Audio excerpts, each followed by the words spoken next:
All right, hello class, and welcome to another video lecture on the major prophets. Today we're going to get more into the book of Isaiah, and I love this book. There's a lot to it, and honestly, we don't have time to get into every little detail of this book. I'm going to start off with a verse from Isaiah chapter 7, and this is a key verse here. There's a key word that we're going to talk about here for a minute, and it says, "Therefore, the Lord himself will give you a sign. The virgin will be with child and will give birth to a son, and he will call him Emmanuel." That sounds a lot like the New Testament, doesn't it? Because, well, it happens in the New Testament. I told you in the last video that a lot of what Isaiah says and why he's so important to Christians particularly is that he says words about the coming Messiah, that foretelling, that prediction that there will be a Redeemer, and this is what it's going to look like. And so there are clear signs. And so in the New Testament, Jesus is called Emmanuel.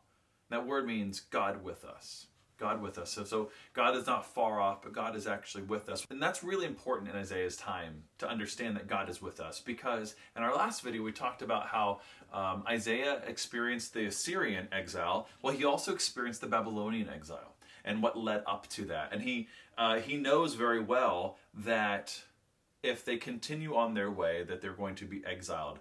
And in the midst of that, that can just sound like doom and gloom, but the reality is that even in that exile, God is with them. If we skip to chapters 36 to 39, the prophet then begins to narrate all the sequence of events that led up to the exile itself, by the Babylonian exile.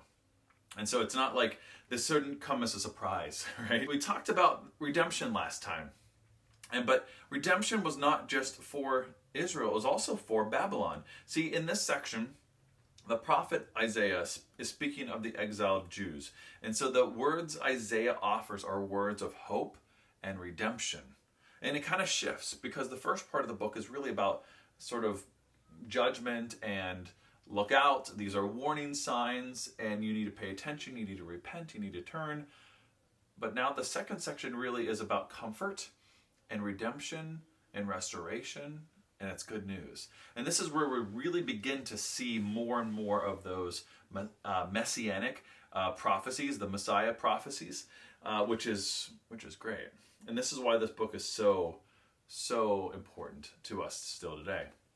There's also a universal salvation. There's this idea that for God's salvation, it's not just for the Jews. It's not going to just be for a small group of people, the family of Abraham. It's all going to be for the whole world. And so Isaiah really is one of the first ones to speak about that, of saying this Messiah, when he comes, he will redeem the whole world, right? As John 3:16 says, he loves the whole world, for God so loved the world, right? And so it's not going to be just for a select group of people, which is really good news, because we're part of that people, right? We're part of that universal salvation. The final section here is about that, 56 through 66. I told you this is a long book, right?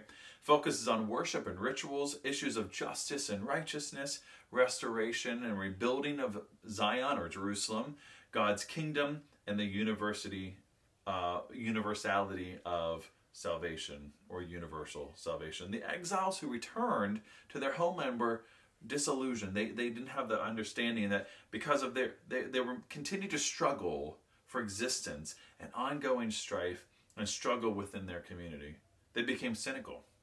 Like, they became sort of hard-hearted and skeptical about God's power to restore Zion and their community. But Isaiah is giving a glimpse, and he's speaking for God again, saying God is going to bring about a plan to restore and bring things back to holiness, a true peace, right? He is the Prince of Peace. Christ, this Messiah, is going to be the Prince of Peace. He's going to bring about the brokenness of our world and restore it and bring it back to rightness with God. So true servants of God will inherit, right, what God has given them. God will create a new heaven and a new earth reality. I'm going to read one last paragraph and we'll be done for today. This is the gospel, right? The good news of Isaiah. It says this: the ministry of Jesus focused on giving freedom to the oppressed and harassed, sight to the blind, hearing to the deaf, healing to the sick and to the demon-possessed, bringing wholeness which in Hebrew is called shalom, to humanity. He saw himself as a fulfillment of Isaiah 61, verse 1 through 3. And he says, through Christ, God pronounced total forgiveness and freedom, the Jubilee year, which we'll talk about that in a minute, to our broken world that is in bondage, and despair. That's good news to us today. So this idea of Jubilee was this: every 7 years there will be restoration of the land, and slaves would be set free, and debts would be paid off, and they would be forgiven, rather. And that was supposed to happen, but it never really did.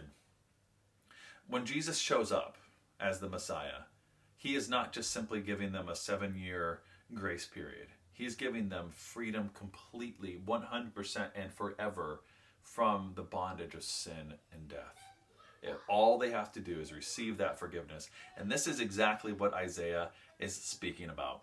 That there will be a Messiah who will bring about redemption and true restoration. And that is the gospel of Isaiah. That's going to do it for now. And next lecture, we're going to get into Jeremiah. And until the next one.